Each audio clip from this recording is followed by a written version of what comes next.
I think we're good to go. So yeah, if you want to introduce yourself first, and then before we do the actual run. Yeah, my name is Ruben. Uh, I'm mainly a speedrunner of 2D Zeldas. I also do a lot of randomizers, but mainly 2D Zeldas, like this game, Link's Awakening Switch, Echoes of Wisdom, A Link to the Past, but also doing randomizers. So now over to you, Robert. cool. Yeah, I'm Kay Grovile. I speedrun mostly 3D Zelda games. I've played this game a little bit though, and I do randomizers and other random stuff.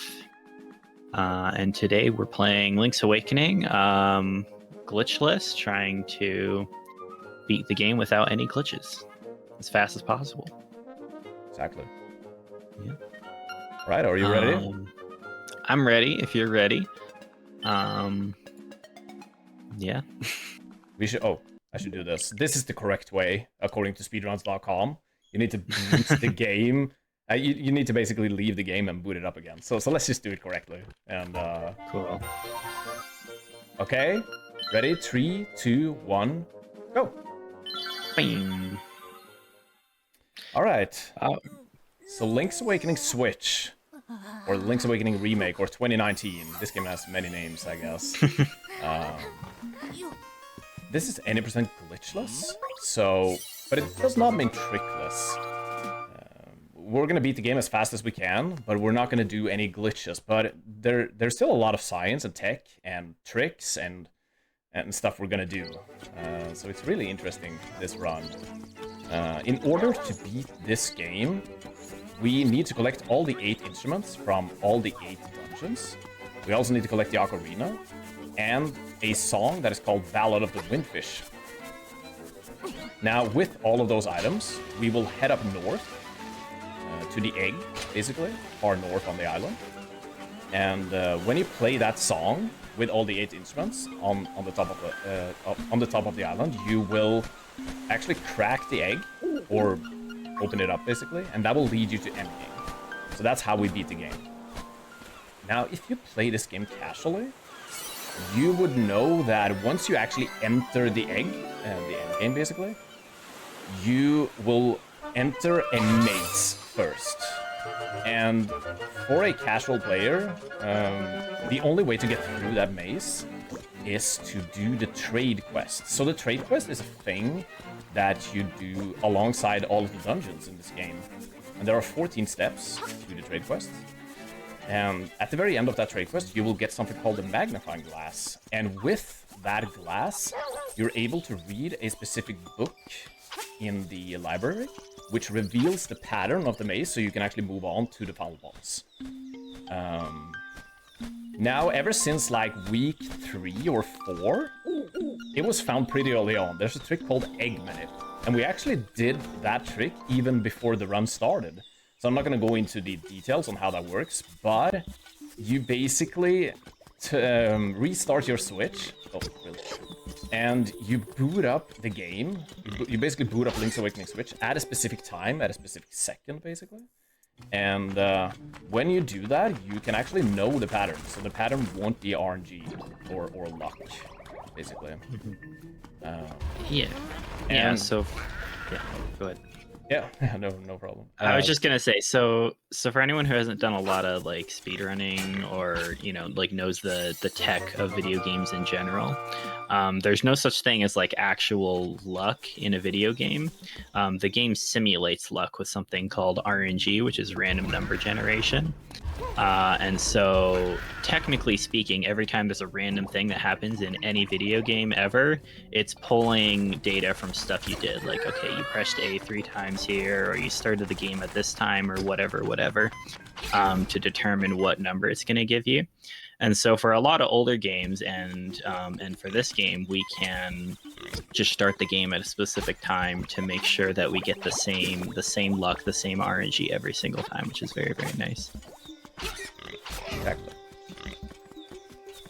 So, ever since like the week 3 or 4, we've been able to do egg manip, and we do that for every single category there is, basically, because it saves a lot of time, even in glitchless.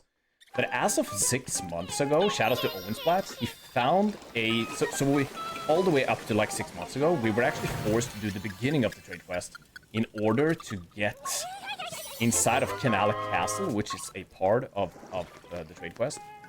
And you have to get inside of the Canala Castle to pick up 5 leaves, so you further down the line can actually get the slime key, which opens up dungeon number 3. Now, ever since that discovery by Owensplat, we've been able to actually completely skip the trade quest now, even the very beginning of it.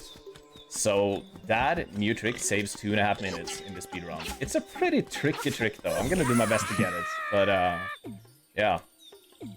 So it's definitely the hardest trick in the run, as far as like, if you were looking to pick this game up, you know, casually, or just wanting to kind of do your first run. There's a few tricks we're going to do in this run that you maybe don't want to do on your first run. You can get a pretty good time without them, and then, you know, as you kind of get things optimized and figure out, you know, all the ins and outs and start to get better at the game, you could start considering implementing some of these harder tricks. Yeah. Because a lot of this category is a category where a lot of time save just comes down to optimizing movement in every single room there is. So you can actually get a 139 even without any of the bomb jumps. It's hard to get a 139 without any of it, but it's possible. So you don't really have to worry about it. And a 149 is basically 5th place or something. It's a good time. So yeah. Cora says this is Cora's favorite Link voice in the whole series. He's got some very, very interesting sounds that come out. Yeah, especially when he's I was gonna say the drowning animation is my favorite one. Like whoever recorded that must have had a fun time. Yeah. Which we're gonna be hearing it, and funnily enough, we're gonna be hearing that a few times, because in order to do the skip, we actually have to purposefully drown a few times. So we're gonna be hearing that later on in the run. Oh yeah. And maybe I'll fail it, and we'll hear it a lot of times. But yeah, as far as the run itself goes, so if anyone hasn't played this game recently, essentially we went up to the forest, got ourselves a mushroom and some magic powder, and we got ourselves the key for the first dungeon. And this first dungeon is pretty straightforward. We're just going to go straight to get the feather as quickly as possible. We need a few keys to get to where we need to go, and then we're going to go straight to the boss. So it should only take a couple minutes to beat this dungeon. Yeah, not too much interesting happening in this dungeon, but things are going to ramp up really quickly. I guess while we're here, another thing to talk about as far as the run goes is you might notice that we're not playing in English. And for whatever reason, German is the fastest language in this game. If you've watched a bunch of different Zelda runs, you'll know that just about every game has a different language that you want to play in to be fastest. A lot of older games you tend to want to play in Japanese, like in OOT or Majora's Mask. For this game, it's German. I think Breath of the Wild is like French. For Wind Waker, it's Spanish or Italian. And it just has to do with like the number of characters and the speed, and usually the number of text boxes tends to be the biggest thing, because I think every time you kill a boss in this game, German just happens to have the least number of text boxes, so it's gonna save you, and it's very free time save too. You just change your Switch system language to German and that's it. Yeah, it's really easy to do. And just like you said, like the biggest, so German is pretty fast. The text itself is like really quick in this game. But it's actually the boss cutscenes afterwards that German is significantly faster on. So that's the main big time save. And obviously we pick up 8 instruments, so 8 times over, German saves time. So. It adds up, yeah. Something we just did just now that anyone who's played this game casually might be questioning. So what's very nice about this game is it auto-saves every time you get a key or open a chest or whatever. And so you can save warp very, very quickly. So you just reload the save that you got. And so save warp, and in older Zelda games, anytime you save and quit the game, you go back to the start of the dungeon or the start of whatever area you're in. So it's very quickly to just get back to the start of the dungeon instead of having to do a bunch of backtracking there. We're going to use that a lot of times to skip going through stuff we've already done, because we don't really want to do that. Backtracking is no fun. So another way to do that, if you ever get the Mambo song, we're going to get that song later, you can actually use that song to also get back to the entrance, but just loading the autosave is just so much quicker. Me talking and trying to do stuff at the same time. Careful. Grab this fairy. I was gonna say, you want to grab the fairy? Because just in case. Because this boss fight. Back to RNG. We talked about RNG, right? Luck and not luck, and this is a heavy RNG fight, definitely. For whatever reason, they decided this boss needed to exist in multiple Zelda games. And every time it appears in any game, it's just awful. This is in A Link to the Past, A Link Between Worlds, it's in Link's Awakening, and it's awful every time. It sure is. Luckily in this game, it only takes 2 hits with the spin attack, yeah. But yeah, he can still be really bad. He definitely kills some runs every now and then. Yeah, but I think the worst thing that can happen casually is, especially since some of the rooms you fight him in other games are a little sketchier, if you fall off, it resets the whole fight and you gotta walk back up, so it's really awful. Although a fun little thing you can do, not in this game, but if you're playing the original Link's Awakening, I think if you mash the jump button after you fall down into the pit, you can actually jump back up into the load zone you fell through. Oh, really? I've seen something like that before, so you can kind of just get back up a lot easier, but obviously that's patched in this. So. I wish that was a thing in this game. But ideally, we just don't want to fall down at all. So, we got to talk to the owl again. Everyone complains about the owl in OT, but in this game, he's way more invasive. I don't know why people don't mention that. But yeah, if we were so up until a number of months ago, we would have done the trendy game at the start of the game to get ourselves a Yoshi doll, and then we would have traded that, and then at this point we would have gotten a pineapple. But we don't have to do any of that stuff because we're skipping the trading quest, so it makes the start of the game just a lot smoother to go through. And now we're gonna have to go fight. We're gonna go save Bow Wow. And we're gonna do a little fight here, and Ruben's gonna try to get a 1 cycle on this boss.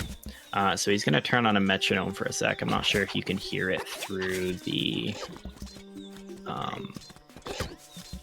through the chat, but he's gonna use that to try and get some specifically timed slashes, and hopefully kill it in 1 cycle.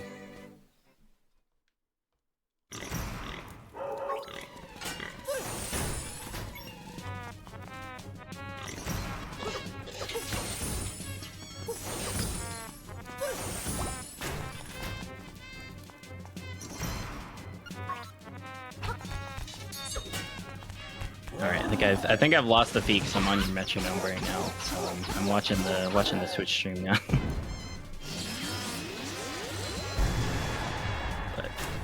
Did you lose the feed, or what did you say? When you I didn't want to talk while you were doing the trick, but I was just saying that no, I've got it back now because you switched to the metronome and you were sharing your screen to me. I just saw the metronome. Makes sense. And then I saw the delayed Twitch stream, and I didn't want to interrupt you, but yeah, it looks like you got it. So that's I good. got it, but it was slightly slower than optimal, but I got it, so I'm happy.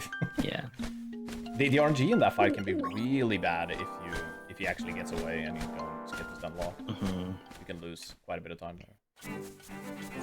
Yeah, his movements are kind of funky. Sometimes he'll charge and hit the wall, and sometimes he'll charge and just decide to stop.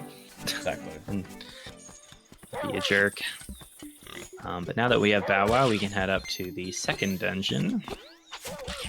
Oh, we never talked about the rupee RNG in this. We actually have had amazing RNG. We already have like 11 rupees, which is insane. It never happens, I guess. Yeah. We've been blessed. Yes. Yeah. So in the old route, we used to get the purple rupee in a cave at the start because you'd need money for the trendy game, and we need money to buy bombs later. But because we don't do the trendy game anymore, because of the new skip, we don't need to get the Yoshi doll. We only need money for bombs, so it's a little bit faster to just get a 20 rupee and then hopefully get enough RNG rupees along the way, just from like bushes and stuff like that and grass. So we've been pretty lucky with that so far, so it looks like we're in good shape. Yeah, we got like 2 bloopies there, and bloopies I think it's a 3% drop chance, so it's really low actually. So very lucky. But usually you get enough greens because I think greens are like 25%. It's like way higher, so you get enough of them. You always want to make sure you're not on super, because if you're on super low health, the RNG actually changes. You'll start to get a whole bunch of heart drops instead of rupee drops. So that can also affect your RNG. So you definitely don't want to be taking too much damage when you don't need to. I say as you're taking a bunch of damage. It doesn't matter anymore because we got the rupees, but some people, you might think that, hey, it would just be easier if we just killed those enemies there. Why didn't he just slash the keys? And there's a very specific reason for that. Is because if you've played this game, you might remember that there are pieces of power that will drop seemingly randomly. And those aren't actually random. They drop based on how many kills you have and based off of how many hearts you have. There's a certain algorithm for it. Just gonna quickly try and one cycle this boss here, easy peasy. But yeah, so these pieces of power are going to drop after you get a certain number of kills based on how much health you have. And what those pieces of power do is once you have them, they not only increase how fast you walk, but they double your damage output, which is really strong. And so we're going to try and make sure that we don't kill certain enemies and then do kill other enemies to manipulate it so that we get the pieces of power at 2 specific points in the game. We want them for the Canella Castle, and way more importantly, we want it in the 5th dungeon for the Slime Meal. Because the Slime Meal is a very awful boss that has a ton of RNG. And without a piece of power, you have to do at least 2 cycles, and you can lose a crap ton of time there. But if you have a piece of power, you can get them stuck really quickly, do the double damage, and not have to worry about that as much. So that's like really nice if you run 100% in this game, because then you will get the red tunic, which deals double damage. So you don't have to worry about the piece of power at all in that category. But unfortunately, we're not that lucky in this run. We have to get a piece of power drop. Yeah, and if you complete the color dungeon, you can choose between a red or a blue tunic. The red doubles your damage output, and the blue halves the damage you take, which for a speedrun is not particularly useful. Unless you're just starting out and think you might get killed. But optimally, especially in a 100% run, you'll have lots of hearts, and you shouldn't be taking damage anyways. So it's definitely a lot faster to get that extra damage to kill things faster. You can also get Guardian Acorns that drop from enemies, which will half the amount of damage you take, and similarly, not particularly useful for a speedrun. So Link is very skilled. He can climb this ladder without his hands while holding a pot. It's incredible. But he can't swim, and he can't jump. He can't swim, but he can climb a ladder with just his feet while holding a pot. Makes sense. I can do one of those things, yeah. This boss is, yeah. Welcome to the slowest boss fight in the game. It's basically an auto-scroller. There's not much we can do here. We can save some frames, and that's about it. So yeah, I'll try to save those frames, but that's it. Yeah, so the first phase here, we're just going to be dodging, and then we're going to throw him against the wall, and that's going to be pretty much it. And then in the second phase, we're going to try and go for a 2 cycle. So he's going to start spinning around. There's going to be 2 versions of himself, and so some people who've only played the game casually might not know how to figure out which of the 2 genie illusions is the real one, and it's always the one that's very slightly farther away from the center. But even after running this game, it does take me a minute to like adjust and be like, okay, which one is it? And then you want to jump on him with the right time. You can kind of time it with the sound effect to make sure you hit him before he can do any attacks. And if you hit him fast enough at the right time, you can get it in 2 cycles. Otherwise, it might take 3 or 4. So Ruben's going to look very closely here, listen for the sound effect. And he's going to hit it at just the right time there before he can even do anything.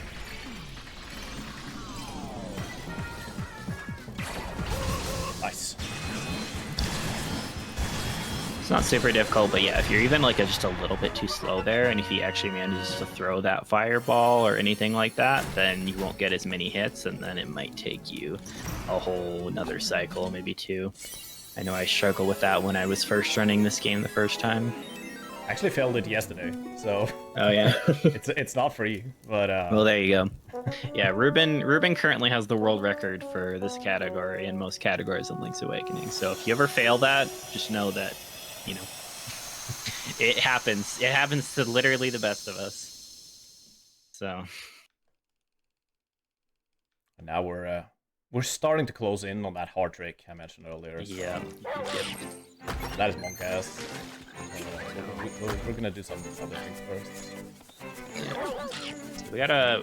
I can't actually remember why. I mean, I know obviously for the trick we need to return Bow Wow because he's gonna eat the enemies, but I can't actually remember why they make you return Bow Wow. I guess maybe certain people just won't talk to you or let you progress. It would have been nice to just be able to just not deliver him because it would save time, right?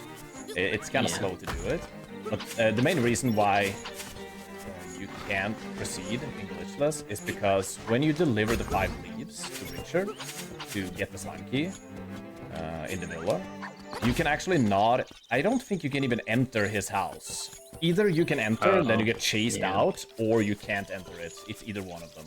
So we have to deliver Bow Wow to just be able to proceed, basically. Yeah, so we have to make a little detour here. But while we're doing this detour, we're going to make a stop at the shop.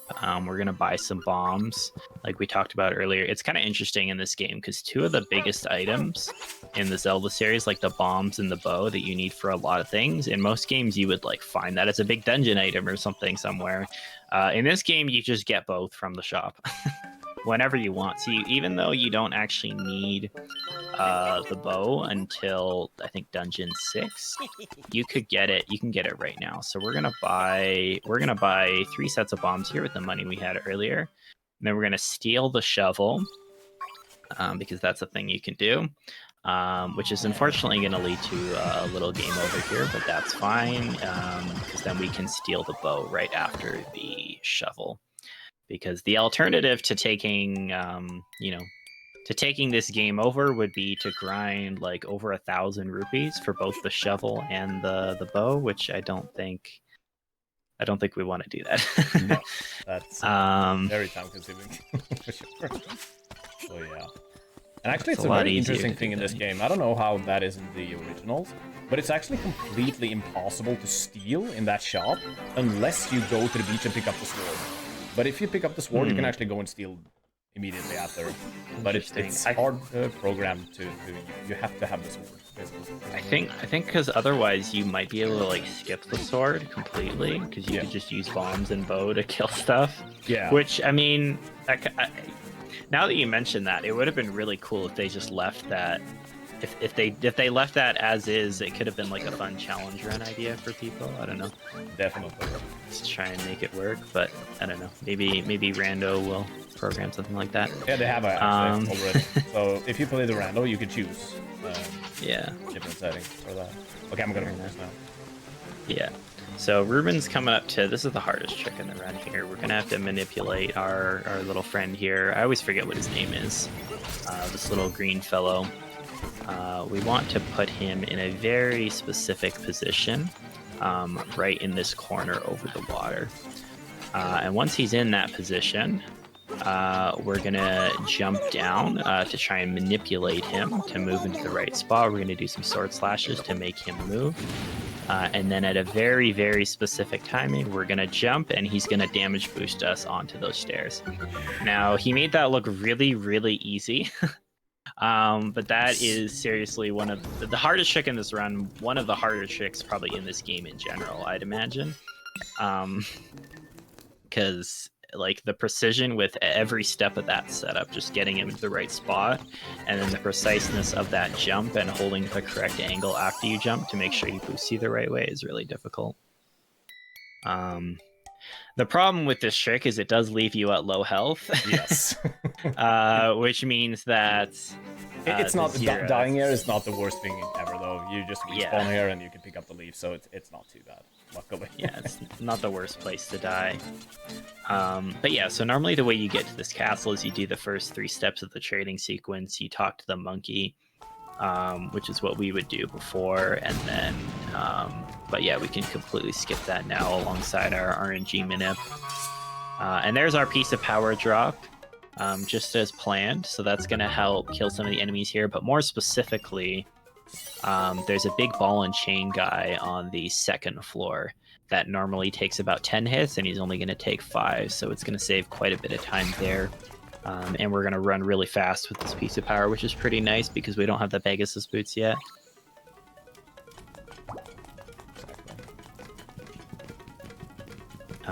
And then, yeah, having bombs and arrows in this area, like, they don't really intend for you to do that because you can kind of one-shot a lot of these things with bomb arrows.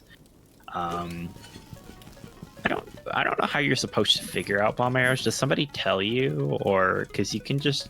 I don't think you need them. Do you need them to beat the game? Really, I think you could just use bombs or arrows. Yeah, casually. I don't think you need them. So it's kind of a secret Easter egg. Yeah, I don't think the game tells you anyway, to be honest. Yeah, because I think I beat the game on the original, or on DX. I think is what I played it on first, without even knowing. And I think I watched a Let's Play, and somebody, yeah, it was like Chugga Conroy did a Let's Play, and he was like, "Hey, you can do bomb arrows." I'm like, "What?" Yeah. Because Twilight Princess is very specific. He says, "Hey, by the way, you bought these bombs. Guess what you can do with them? Here's a really cool thing." Wink, wink. Like, they're not subtle at all. But we're gonna have to be very, very careful with our bomb and arrow count here. More so the arrows than the bombs, because it's a lot easier to get bomb drops early on, because they do expect you to have bombs earlier. But arrows are super, super fast for like just doing things in general. And the more we waste, the less we have to use for stuff later on, essentially. So the routing's gonna be super, super tight. The game doesn't really drop a lot of arrows. They drop arrows in D6 and D8. Maybe somewhere in D7. I don't think we pick up any in D7, but arrows are really valuable. Yeah. It's kind of interesting because I was mentioning this before, that I think this game and Twilight Princess are 2 of the few games with bomb arrows, and in this game, you can get some backup bombs pretty easy, but arrows are super, super tight. And then I'm going to be running Twilight Princess tomorrow. Arrows are pretty easy to find. They drop from pots all the time, but the bombs are super tight because in Twilight Princess, bombs just do not drop straight up from anything. You have to find like specific chests or buy them from the shop, which is super strange. So no matter what game you play, it seems like bomb arrows are just always, they don't want you to abuse them too much. Too powerful, too strong. Yeah, they're they're just so powerful in every game that they're present. It's just, you want to use them as much as possible. They're just super resource heavy. But yeah, heading up to the 3rd dungeon here, the Key Cavern, although I think in German it translates super weird into something else. It's like the Devil's something or other, Devil's Villa or something. I remember somebody told me that at a marathon one year. I don't know why. Some of these translations are off. That's really weird. Because a very interesting thing in this game is that Key Cavern, the map, if you look at the map inside of Key Cavern, it actually looks like a key.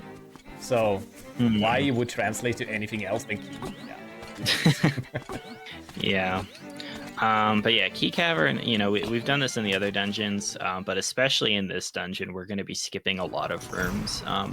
In more modern games, most of the small keys tend to be kind of required in order to progress through the rooms. Like, they have a pretty predictable sequence, and there might be a few optional rooms here and there.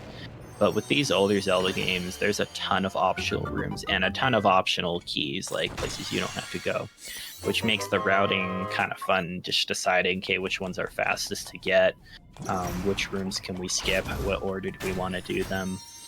There's a big central area with 4 key doors. We only have to go through one of them. So we're going to be skipping a very large portion of this dungeon, not even using skips, just kind of by going through a certain order and just kind of knowing where to go. And I think that's a big theme with this game, with the dungeons, and with Glitchless in general, is you're not really going to save time.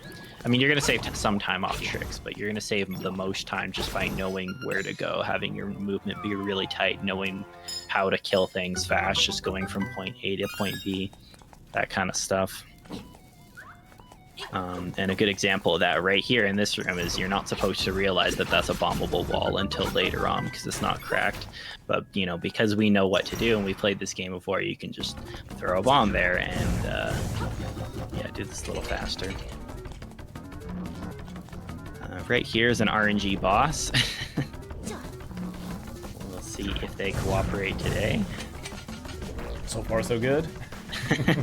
They're just gonna kind of weep around the place for a while, and you want to put bombs in their mouths, but if they get stuck in certain positions, it can make it really awkward to actually hit them, but that wasn't too bad. Right there. There's one later on, which is a lot more sketchy in the face shrine, where you have to fight them beside the pits, and so it's kind of harder to get up beside them, so that one can lose you a lot more time. So. But now we have the Pegasus boots, which are really, really fast, which is very nice for a speedrun. And unlike the original, it's just set to one of your trigger buttons, so you don't need to equip it over one of your item slots. So you can kind of just have it on all the time, which is really nice. And yeah, the way the movement works with the Pegasus boots is kind of different from a lot of other games, because a lot of other games you just hold down the button and start going straight forward, whereas in this game he's got this little startup animation where he kind of patters his feet a bit, and he's like tick, tick, tick, tick, and then he starts going. And during that startup animation, you kind of have full control, so you can kind of start charging up before you hit a corner, and then turn the corner and start going super fast. And yeah, once you get good at using these Pegasus boots, you can go really, really fast, and it looks really, really cool. All the stuff you can do with them. It's like you can, well, you can't change your angle, but you can change your position during the dash, which is really cool compared to, like, I'm just gonna stop that. Which is really cool compared to like A Link to the Past, because then you're locked into that. That straight line basically that you started in. So yeah, so like we saw just there, he started going down, and then if you can kind of turn, he starts going right while he's going straight, but you don't want to turn too hard, otherwise Link will just kind of stop and start the run up animation again. I actually died in this dungeon yesterday when I did a run to the boss. Actually, it hasn't happened in a while, so I'm gonna play it a little bit more careful. Yeah, so what we're doing here, now that we got our items, we just want to collect a bunch of keys. And then, because you need four separate keys to get from that central room area with all those blocks to where the last boss of the dungeon is. So it's pretty quick to get the ones that we got there. We also got along the way, I didn't mention, we got a chest with 300 rupees there. And that's because we're gonna need that later on to give to the frog, and he's gonna teach us a nice song which you need to beat the game.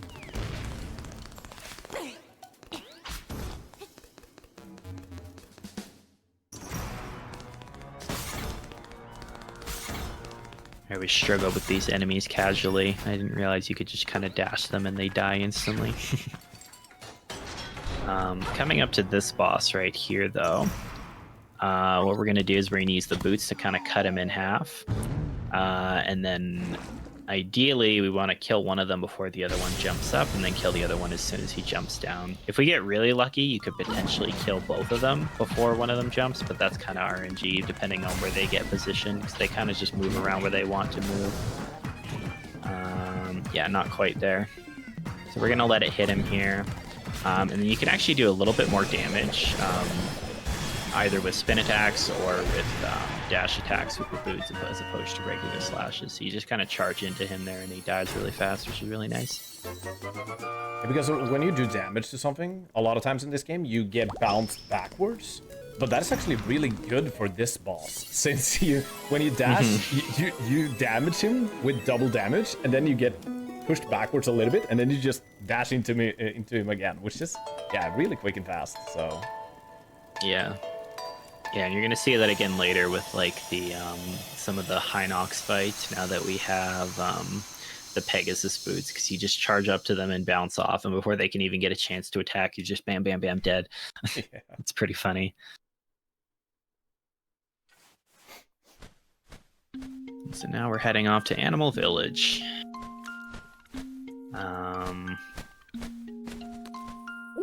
And there's a kind of a very annoying trigger we have to hit here to make sure we can do things in the right order. So unlike Canalet Castle, where you can kind of just go up and get the leaves and then go down and give them to our friend without having talked to him first, we can't actually do that in this case with the song. Because if we were to go back to the beach now, Marin wouldn't show up there. So we actually have to go to the Animal Village. We have to talk to the walrus, who says, "Hey, I need a song," while he's asleep, but before Marin will show up at the beach. And it just sets a weird flag in the game's memory. I don't know why they programmed it like that, but we have to make a little detour. So we're gonna have to make a trip here, go back to the beach, and then come back again. You can't just do it all in one trip, unfortunately. Actually got that strat in the cave there. You can barely be able to squeeze through in between the water and the piranha there. It only saves like half a second, but I usually call it the flex strat in my stream. It's such a silly thing. It's just a small joke in my stream. It's like doesn't save, barely saves any time, but it just looks cool. Yeah, the alternative is just jumping over the enemy while he goes there, or getting hit. But yeah, if you can get in that really precise spot. Yeah. But before we head down to Marin, to the beach, we're actually going to be coming up to the shrine here, which is not really explained in the lore. For whatever reason, we're going to be doing Dreamception, because we're already in a dream with this entire game. But then now we're in another dream for some reason. And we can go get our instrument here. I'm not entirely sure, and I'm not entirely sure how you're supposed to figure this out casually either. If you just happen to miss this spot, you're kind of screwed, because you need this to beat the game eventually. You would get locked out before Dungeon 7, because then you need the frog song. So I'm not really sure what the logic is behind this, but we did it. We took a nap, and now we're awake but also still asleep. Yeah. Kind of. Don't worry about it. Exactly, don't worry about it. Sorry, Coco. Uh-oh, yeah, don't hit him too many times. Yeah, if we're really swaggy here, you can keep dashing through most of those little ledges here and adjust your angle. I usually end up bonking when I try to do that. And now we have to be, this is probably one of the hardest strats in the run, is we have to not say no when she asks if we're listening. Because we want to mash through all this text as fast as possible, because we don't actually care what she's saying. But like in real life, you know, when some certain people get talking to you for too long and they say, "Were you listening?" we have to say yes. Absolutely, I was listening. But you want to mash you want to mash the buttons really fast so that you can get through the text, but not so fast that you accidentally hit B, and then, because otherwise she's going to talk again and say all the same things again. Yes. So there, looks like we got it first try.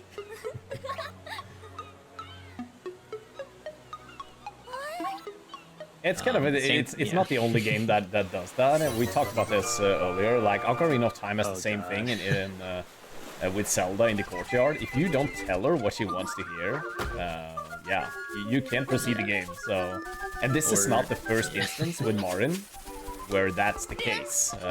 Soon we're gonna learn the song, the Ballad of the Windfish, and she does not take no for an answer. So if so if you tell her no, she will just either tell you everything again, or basically sing the song to you again. So that's Or a bigger example, more people are probably familiar with, is the owl in OT. Do you want to hear what I said again?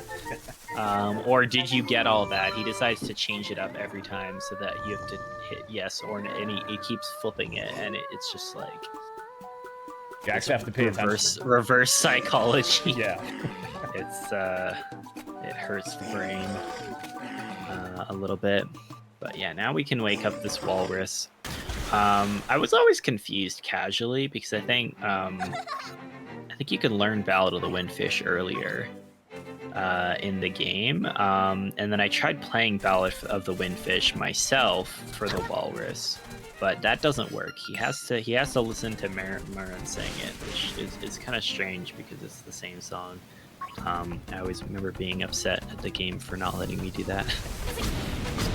Right here, we're going to try and one cycle this boss. Not quite. It's a little bit of RNG here. That was the one RNG you really badly don't want. It's almost impossible. If he spawns that close to you in the entrance there, I can almost never get it. It's the one RNG I don't want, but it is what it is. Unfortunate. But yeah, at least we get the key. Sometimes I've tried to go for that key there, and then I just miss for whatever reason, and then it falls into the sinkhole. You really don't want to have that happen, because then you got to go down and climb your way back up. It's not a fun time. No, true. But yeah, we're gonna learn Ballad of the Windfish now, which I'm not. Again, this is another weird thing about this game, because if you hadn't played the game before and didn't know what you're doing, you technically don't need to learn this song until the very end of the game. I would normally learn it in the village at the start, but because she's here now, you can actually learn it now, which is really, really nice because she's right there. So,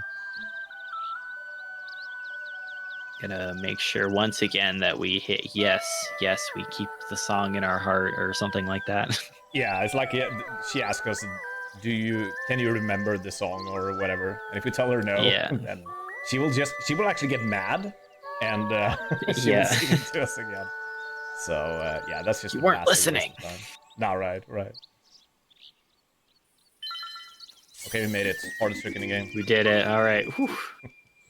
Smooth sailing from here on in. All right. But yeah, so now what we're going to be doing next is heading off to the 4th dungeon because we just got the key. In the old route, we had to do a little bit more walking for that, but because we were doing the early Canalit skip early on, we grabbed this warp point up here, which puts us literally right beside where we need to put the key in, which is pretty convenient here, and a bit of time saved. And there's 2 weird things that we're going to be doing in the 4th dungeon here. So the first thing you're going to see us do is a little bomb boost. And that's going to skip 2 small keys and a good chunk of the rooms, because normally you'd have to get like 4 small keys in the first half of the dungeon, go through a whole side tangent to this other area. But if you just get the first 2 keys, and then you do a little precise jump, and then get some knockback from this bomb, you can get to where you need to go and just go straight to the mini boss. And then the second thing we're going to do after that is we're actually just going to leave as soon as we get the flippers instead of finishing the dungeon.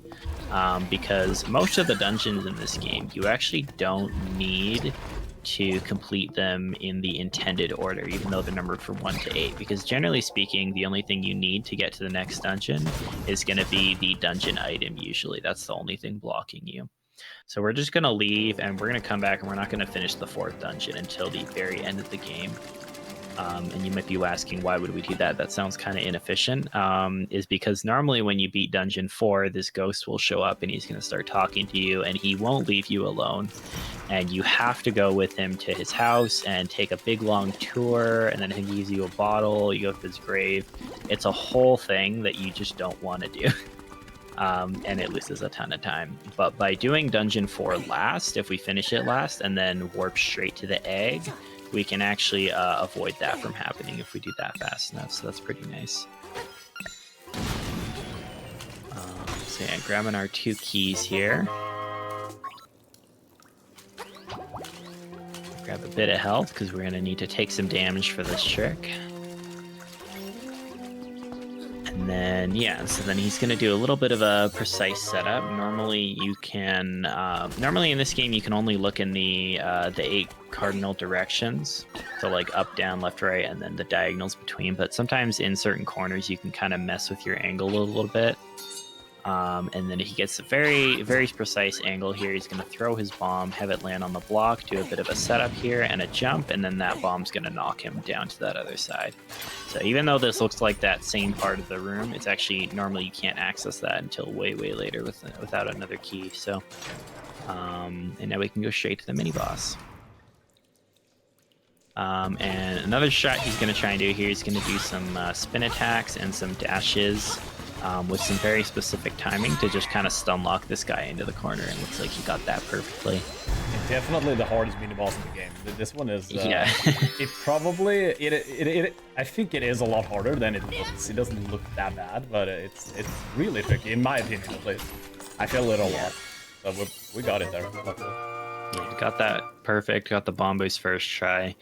And yeah, like early Kanala earlier, it doesn't look that hard. It just looks like he's kind of doing his thing. But if you try practicing that, it's really hard. I still haven't had the pop drop though. I'm looking for the pop because when the pop is dropping, we're actually gonna start counting, and I'm just gonna leave all commentary to Groville from that point. Since counting and playing at the same time is really hard for me, at least. I can't do two things at once. So yeah. I have to fully focus on that. But it hasn't dropped yet. It should drop very soon, though. So. Yeah, pop stands for piece of power for anyone who hasn't ran the game extensively. And so yeah, so like I said before, we're just heading out of Dungeon 4. We're going to do that later. And now we're going to go pick up this Mambo song right here, which technically isn't required to beat the game, but it saves a lot of time, so we're just going to do it. The warp points that we were using earlier, normally you have to run to one in order to warp to any of the other ones. But if you get this song, you can just warp to any one of those at any time, which is super, super convenient.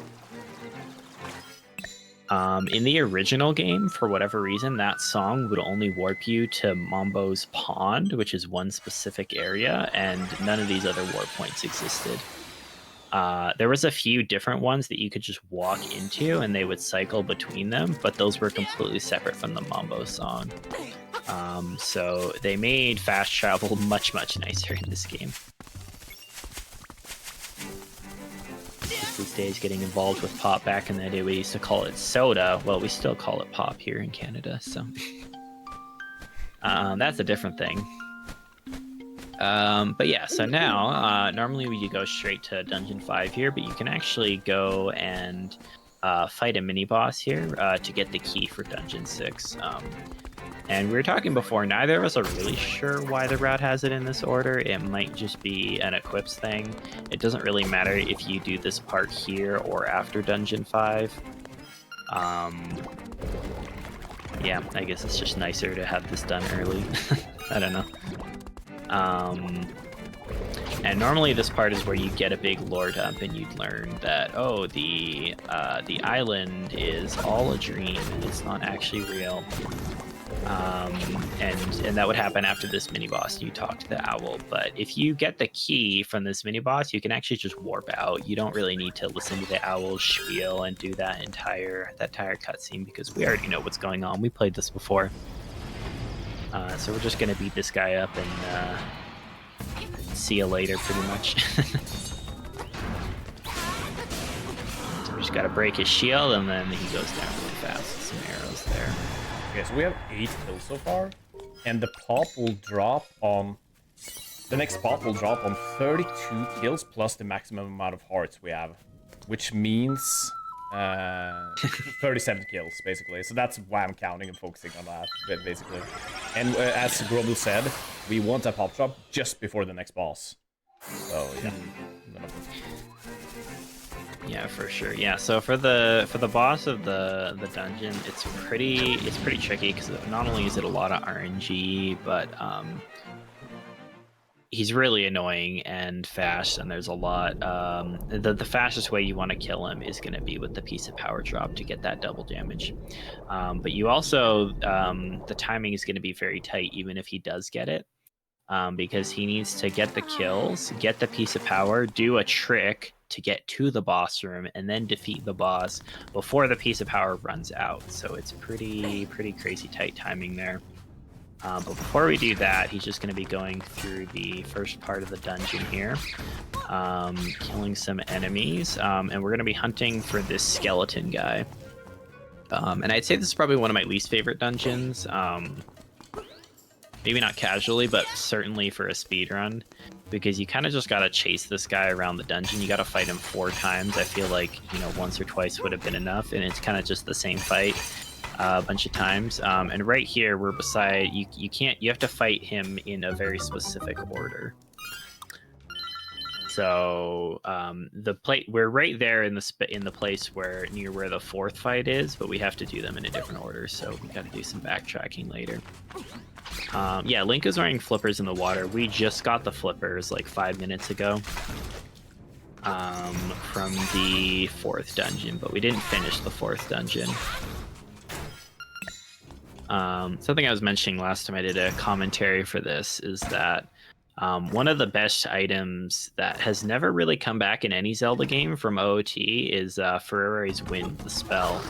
And it's very nice because it lets you set a warp point.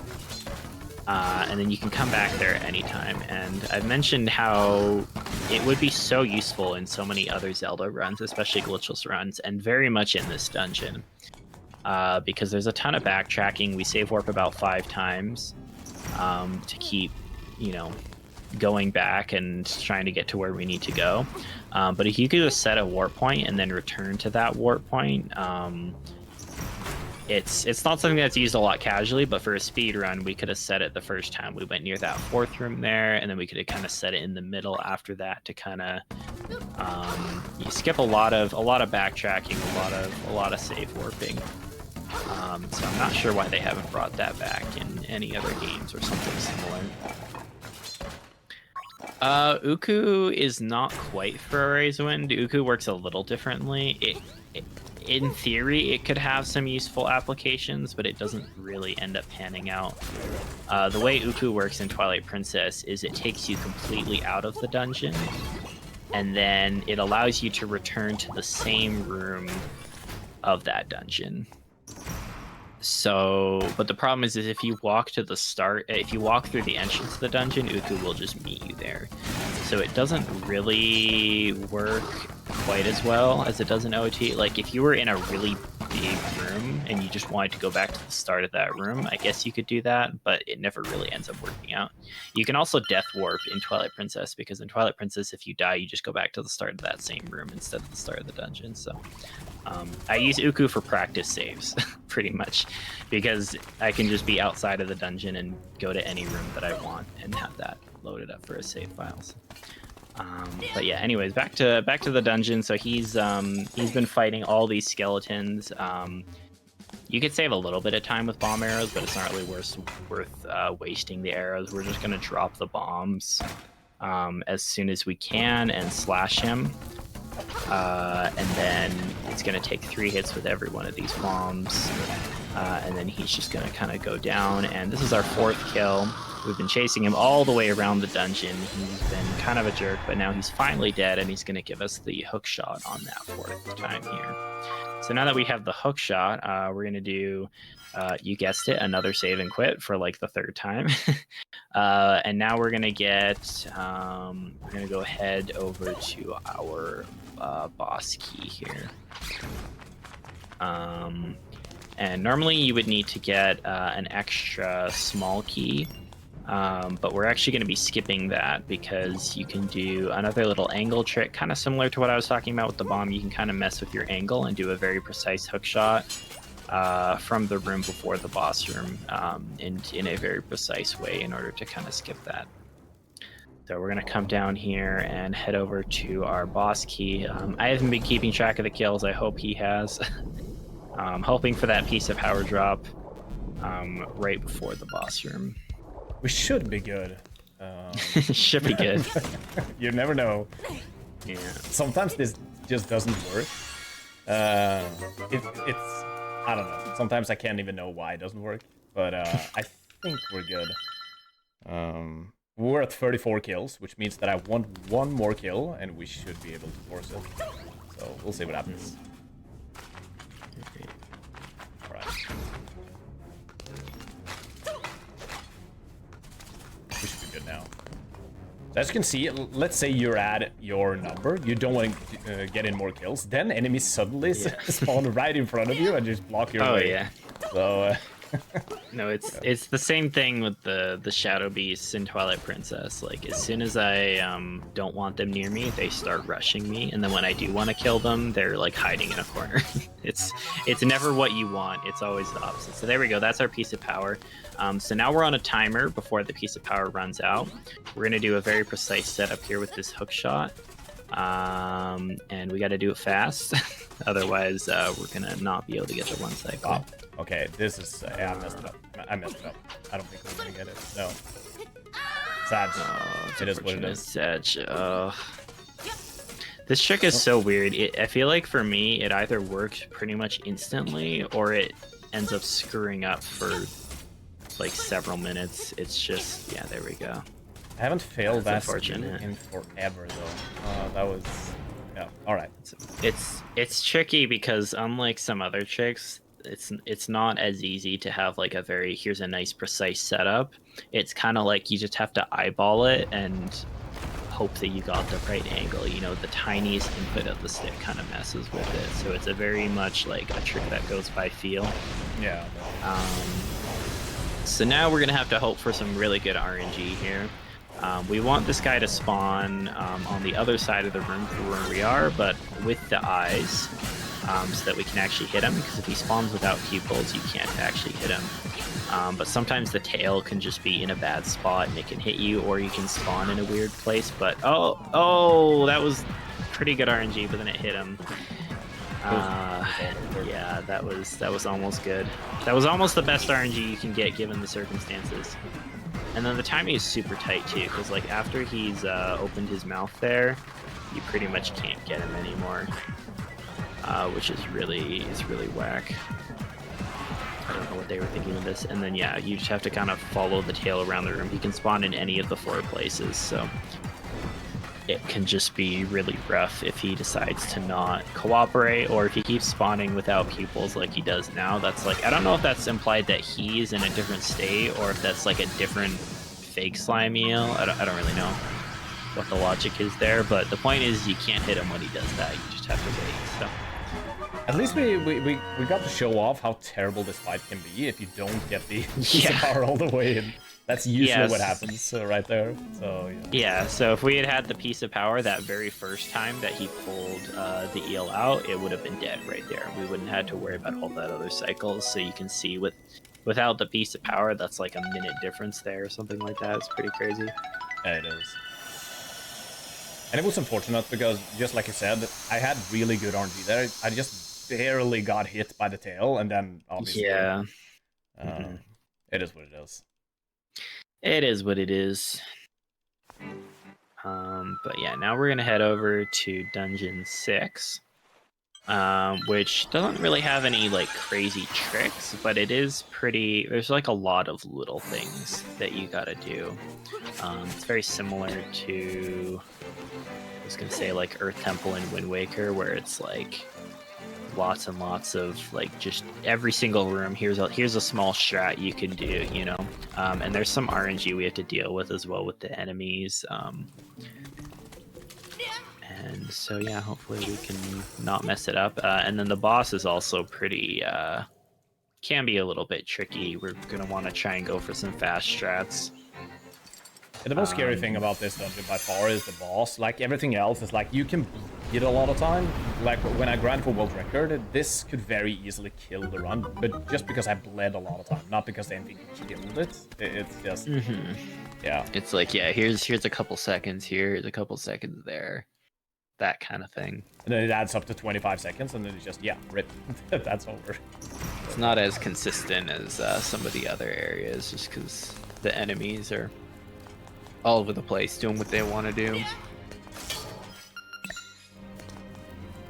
But yeah, I remember getting stuck hating this dungeon a lot casually, because there's like some riddles talking about walls and eyes and something or other, and I didn't really know where to go, but right here you just have to kind of bomb through this wall and go down the staircase, and you can get the dungeon item within like a minute of entering here, which is pretty crazy.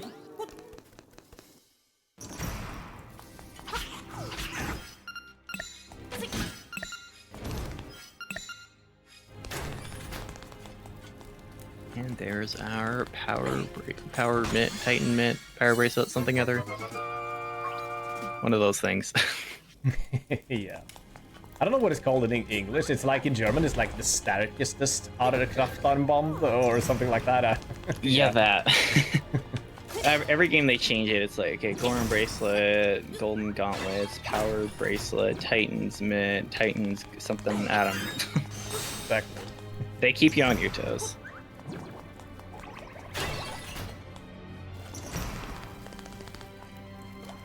Soon, yeah, now this coming up here pretty soon is yeah, it's a pretty tricky room. Very easy to mess it up. You lose a lot of time. Yeah, so in this room, normally you go up and maybe put a bomb between them and kill those guys. But if you shoot a bomb arrow at our other floating friend there, you can get the kill very fast on those wizard orbs, which is really nice. And it's also RNG. The anti-fairy there, he can go either right or left, so you have to adapt to his pattern, basically. It provides adapt, overcome. Yeah, we're gonna slash these tiles. We have to wait. Not really sure who thought this was a good idea, but it's in so many Zelda games. Zelda classic for sure, yeah. But yeah, now that we're done the left side of the dungeon, all you really need to get is that key and the mitt, and then we can just head over to the right. And we're gonna try and beat this mini boss. If you're really fast, like once in a blue moon, you can actually grab the ball there. I did it once with a piece of power, which had me a little speed boost, so I guess that's kind of cheating, but I think it's possible to get without it. It's just really, really precise. But yeah, then ideally you want to keep picking it up before you can take it back, because that's no bueno. But then instead of going straight forward, we actually just wanted to unlock that shortcut so that we can use that shortcut later. We're not going to quite be using it yet, because we're going to be going down here looking for another small key first. And then once we get this key, now that we have that fast travel point, that's what I'm trying to say, we can do our save and quit and use that to get right back to where we need to go. So that's the closest thing we have to a Ferrari's Wind, I guess, like I was talking about earlier. If we had that, you could just warp back, but alas, it's not meant to be.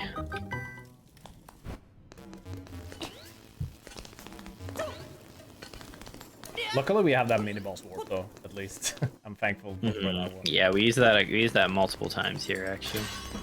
Another tile room, this time with pits.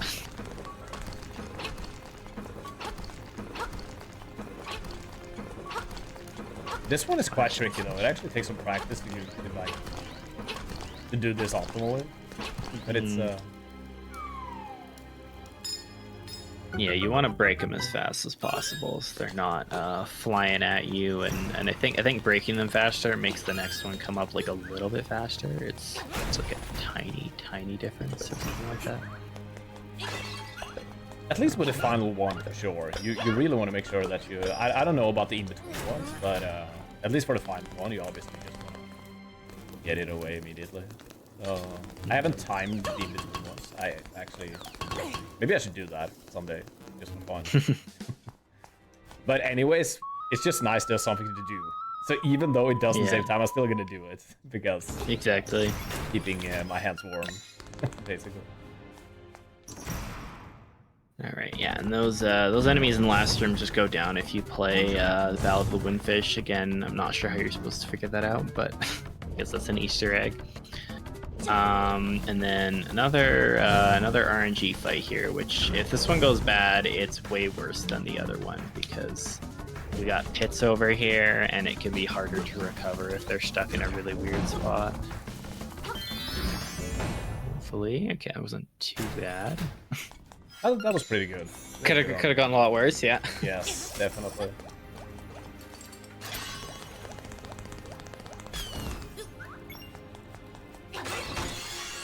And for whatever reason, that chest, you need to open it with a pot. I don't know if any other game has done that. I'm not sure what... I think the owl will give you that hint, I guess, or something, or maybe a different one if you have the beak, but really weird mechanic. Yeah.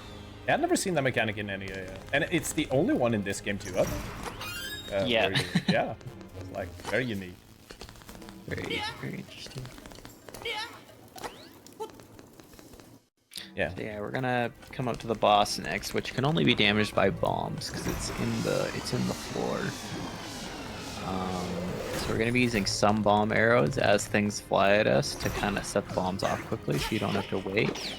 But we don't want to use too many because otherwise we're not gonna have enough arrows to do stuff that we want to do later, which is very important. Since we're doing this strat to save arrows, this is definitely the hardest boss in the game, in my opinion.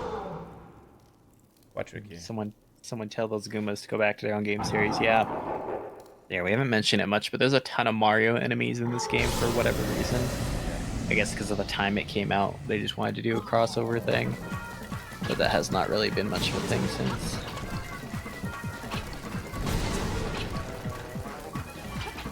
So I'm gonna drop a few bombs to start here. And then at some point we're just gonna start shooting bomb arrows. We want to be very careful because not only do we want to do this fast and not miss and waste arrows, but if we hurt ourselves too much, we hurt himself a little bit at the end. If you hurt yourself too much, it's very easy to die here. Because hitting yourself with any bomb explosion in this game is actually going to do 2 full hearts of damage, unlike most games where it would only do like a half a heart, maybe 1 heart. So that can be very, very risky if things go bad. Oh yeah, that hit I took it on purpose, and I know because I picked up a fairies, I knew that I had 5 hearts, and I could take 2 hearts of damage, right? But just like you said, do that a couple of times in this fight, and it's over. Then you're dead. Yeah. So, but that was well, like if you messed up earlier on, it would have gone pretty south. But yeah, exactly. Pretty good. That was what you can call calculated damage, I guess. So, yeah. It says so. The fight wasn't perfect. I want to call it bad RNG, but I'm not sure if it is. But that's a good backup, fast backup, if that happens. I think so. I think that the order that the tiles come at you is usually the same, but it's where the face spawns that's completely random. Yeah. It kind of goes all throughout the room, so it really keeps you on your toes as far as like making sure you hit it with the bomb every time. But if those tiles hit the bomb, like the ones that are sitting on the ground, it doesn't set them off. It just sends them flying, which is really annoying. Because if it just set the bomb off, that would actually be great. That would be way better for us. Because they damaged Link, you would think that they would just make the bombs blow up. But alas, the game was not so nice to make that happen. Because otherwise you could just try and throw a bomb right at a tile as it came at the bomb, and then it would set it off and you could save even more arrows, but that is just not how the cookie crumbles. And right here we have the signpost maze, which is not difficult to do, but you want to be very careful not to mess up. Because you have to read all these signs in a very specific order. You can't just go to the last one and then have it take you to the end. And if you mess up a single time and read the wrong one, it'll tell you to go back to the start and read all of them again, which I know most players have done at some point in their life. Oh yeah. Sure. And it's very sad when that happens. You might have noticed that I was actually focusing there, and that's the reason. You can read the signs, but the game doesn't interpret you that you read the sign correctly. So I will actually read the sign, like I will actually watch the screen, okay, because you will get a different text box if it's wrong. Yeah. So it's just paying attention, basically.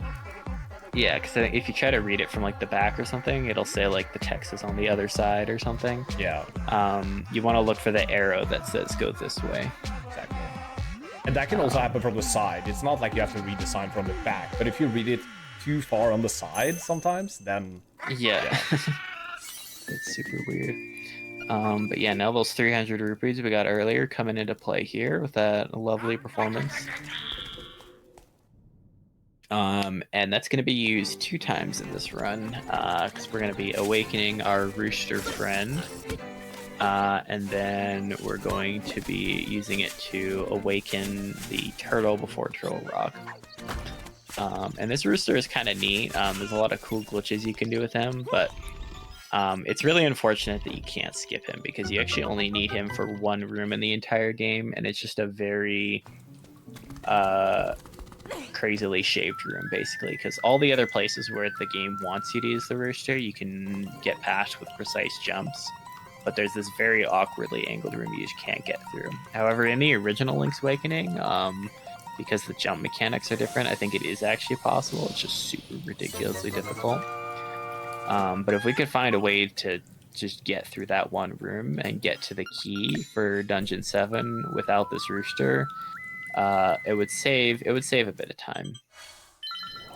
It wouldn't skip the whole signpost maze though, because we still have to get the song for the turtle, unfortunately. So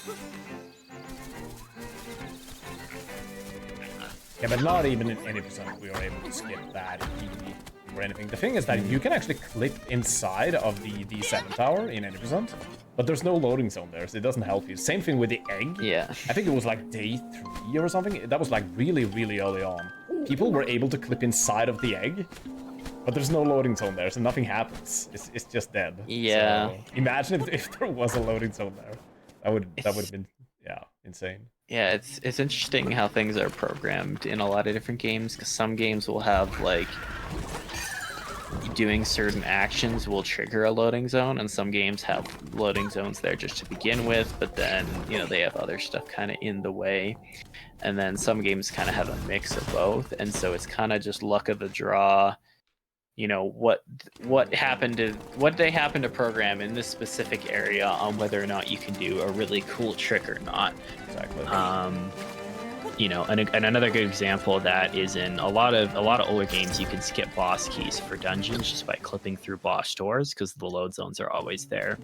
But in Twilight Princess, all of the boss doors load zones are triggered by opening the door. So even though you can clip past most of them, you can't actually skip the boss keys. The only one you can skip in the entire game is in Lake Bed, because it's kind of a different case where you clip through some stairs and the boss door doesn't actually take you through a load zone. But because they programmed it like that, it just completely changes the way that we speedrun. And so another instance of that here, like, wow, if they just had these load zones on the egg, you know, any percent would be a totally different game. You could Definitely. You could just clip through the egg once you get the items you need, and then you're solid. And it's like sometimes it's not even consistent within the same game, just like this game. So the mermaid statue at the very end of the trade quest, that loading zone for some reason is there. So if you clip inside of that statue, you will enter that loading zone. But the rooster statue, where you get the rooster, if you try to clip inside of that one, that loading zone is not there. And it's basically the same like structure, but yeah, they made a difference there in development for some reason. Yeah, it's the difference between, like, okay, does this thing trigger moving something out of the way, or does this thing trigger the actual load zone? And maybe, I don't know.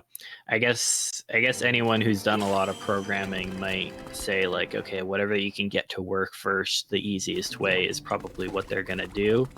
And none of this stuff is gonna be something that casuals run into. You know, this is all sort of speedrunning stuff, so it doesn't necessarily. They're not going to spend too much time working out all the kinks and differentiating all that kind of stuff, as long as it works for a casual player, right? So, I mean, that is the most important thing, that it actually works for Yeah. the casual, of course. So if you wonder why I threw the rock to the right, I was hoping that the game would drop me a heart, but it didn't. So there was not another reason for that.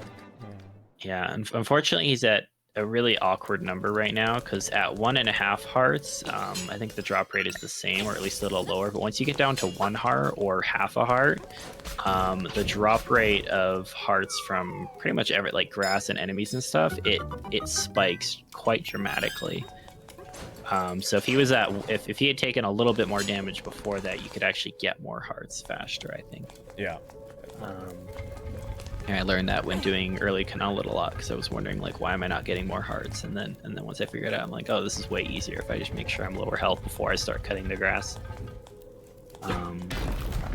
And this dungeon is actually, I'd say for the time, probably one of the most unique and interesting dungeons. The way that it's very 3D designed and very 3D structured as far as like you have to knock down these pillars and make it fall. And for a game that originally came out, you know, on the original Game Boy, I think it definitely was ahead of its time, especially compared to some of the other dungeons in this game where you just kind of walk through and it's pretty straightforward. Although I will say casually, I did get lost here quite a bit. Yeah. There's a lot going on. But we're gonna do a pretty efficient route here, where you essentially just we're gonna be putting the ball in some specific places and then knocking down the pillars, and then before we collapse the dungeon in its entirely, we're gonna be getting the boss key and we're gonna be unlocking the blue warp. And the reason for that is because then that allows us to skip another small key. Because otherwise, if you were to knock it down earlier, then you would need another small key to get to where you need to go. And similarly to Dungeon 4, as soon as we get the item for this dungeon, we're going to be leaving right away, and we're going to be coming back to finish the dungeon later. And the reason for that is because once again, you know, similarly to the Ghost, if you finish Dungeon 7 and then head over towards the 8th dungeon, you're going to have this big sequence where Marin talks to you and says she gets all stuck. You got to do a hookshotting thing to save her, and it's really dramatic and all that stuff. And speedrunners don't like drama, so we want to skip that. So if you were to leave Dungeon 7 early, complete Dungeon 8, and then you come back and do it in this order, you can skip that whole sequence, which is really nice. And the only reason that we need to come here first is for that mirror shield, which is useful exactly one time in this entire game.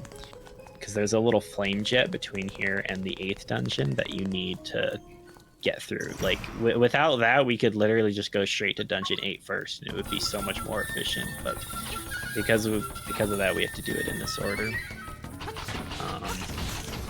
And right here is a very hard mini boss. Oh yeah. Oof, that was close.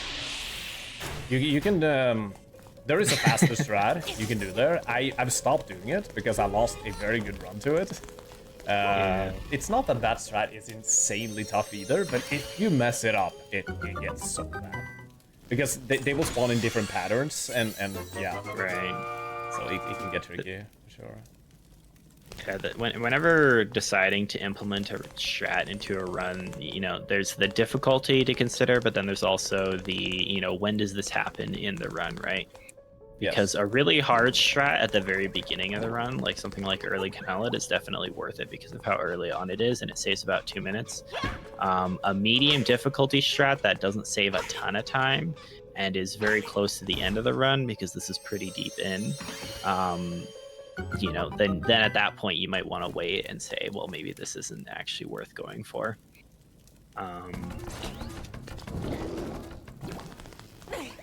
But yeah, so similarly to like I was saying before, we're going to be leaving this dungeon early, and then it's going to be kind of a boss rush at the end, because once we're done Dungeon 8, we're going to come backtrack, finish this dungeon the second half, and then we're going to go back to Dungeon 4 and finish the second half of that, and then we're going to go straight to the final boss. So it's about 4 boss fights in a row.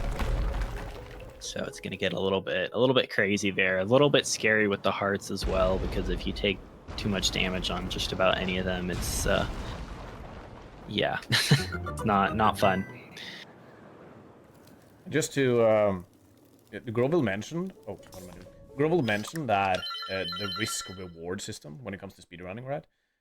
There is actually a pro route or a top route or whatever. It's the hardest route. You can actually add a bomb jump or a bomb boost at the very end of the run.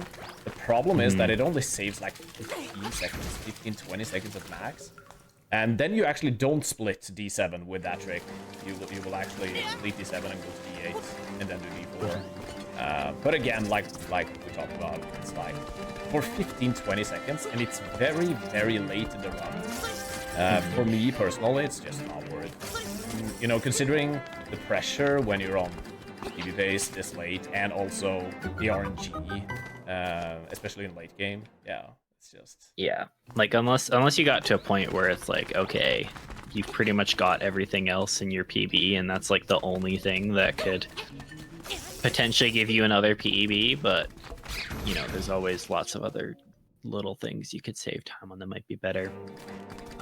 However, in other categories, it's a lot easier to get past the flame jet because there's some glitches you can do.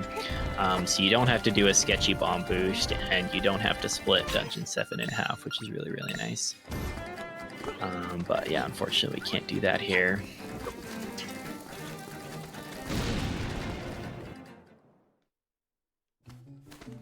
this is the cave that Grover talked about. Yeah, there it is. And that's it. That's the only reason we need that shield. Yes. That entire out of the way to that dungeon is all for that. Pretty crazy. Obviously in this category, like in 80% to skip that. Yeah. But yeah, this category. It's always funny when you see like, hey, here's this one tiny thing that you need to get, or like here's this one item you need for one tiny thing, but the amount of routing and stuff that goes into play going out of the way for that thing is ludicrous. Because like in Twilight Princess, for any percent, you need the ball and chain exactly once in the entire game, because every other instance is skippable, and you need it for this ant fight. But to get the ball and chain, because you normally skip it, you have to go out of your way to the dungeon, you have to do a massive trick, you gotta do half the dungeon, like there's just so much other stuff you have to do just for that one instance, which is really funny. And another boss here, this guy's not too difficult, he's a little sketchy because he can do 2 hearts of damage, but yeah, you just blow him up and spin attack and he usually dies pretty fast. Like when I do PB attempts, I'm usually low on health there because I want to play optimal. That's a very scary fight when I'm... but yeah, we have more health on Marathon.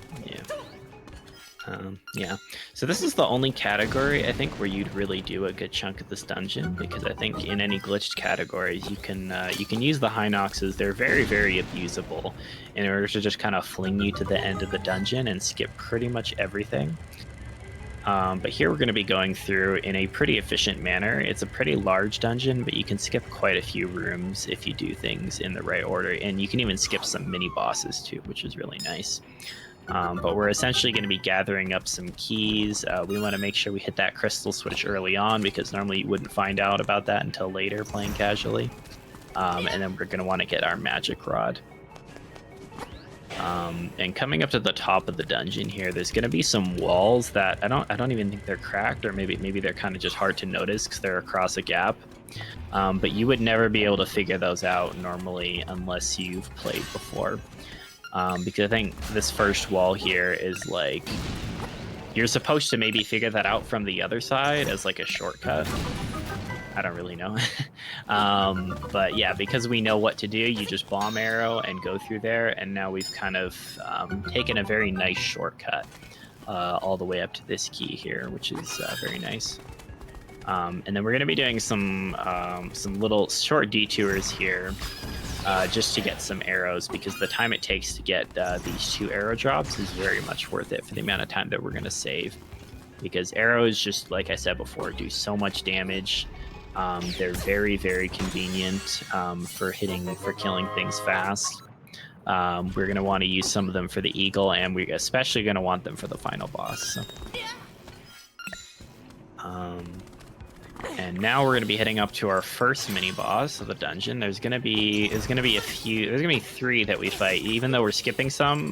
This dungeon just has a ton of mini bosses for whatever reason. I don't know why. Some of which are repeats. In like different arenas. So we're gonna fight that little like octopus thing.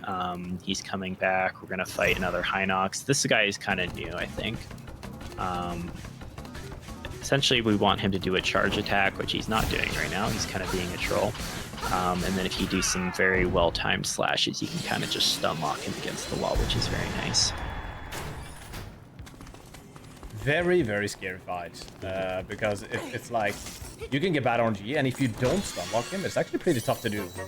Then he gets away, and it's another sequence of the bad RNG, and yeah, you can waste so much time there. So luckily we beat down Mike Tyson there pretty quickly on. Yeah. It's also, I feel like that that room is super poorly designed. Like, cause the room with the chest there, because they had these blocks, and I feel like casually most people would get there, and it's like, okay, these blocks are blocking you, and if you didn't hit the crystal switch, you're screwed. Inox fight goes down in a couple seconds. Like I said earlier, you just dash into him and he dies. Now that we have the boots, it's pretty great. And that's the one that you could use in any percent to do some crazy skips. That one would fling you to the end, so that would be nice. But yeah, it's super bizarre. I had a run where I guess if you reload your save between hitting the switch and going up there, it also resets the switch, which I didn't even know. And I had to do a reload because I messed up killing one of the other enemies, and then it just completely screwed my run. So which is not nice.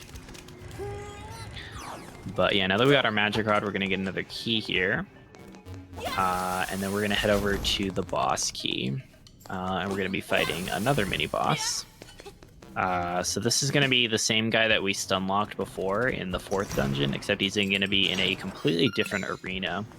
And the strat this time around is going to be to use arrows, but these arrow shots are very, very precise. But if we can get them, we can kind of just stun lock him in one spot, just make him run back and forth, finish him with a slash, and then he's done. If you miss any one of those shots just a little bit, though, he's just going to start going around the room, and you're going to lose a lot of time, which is not great.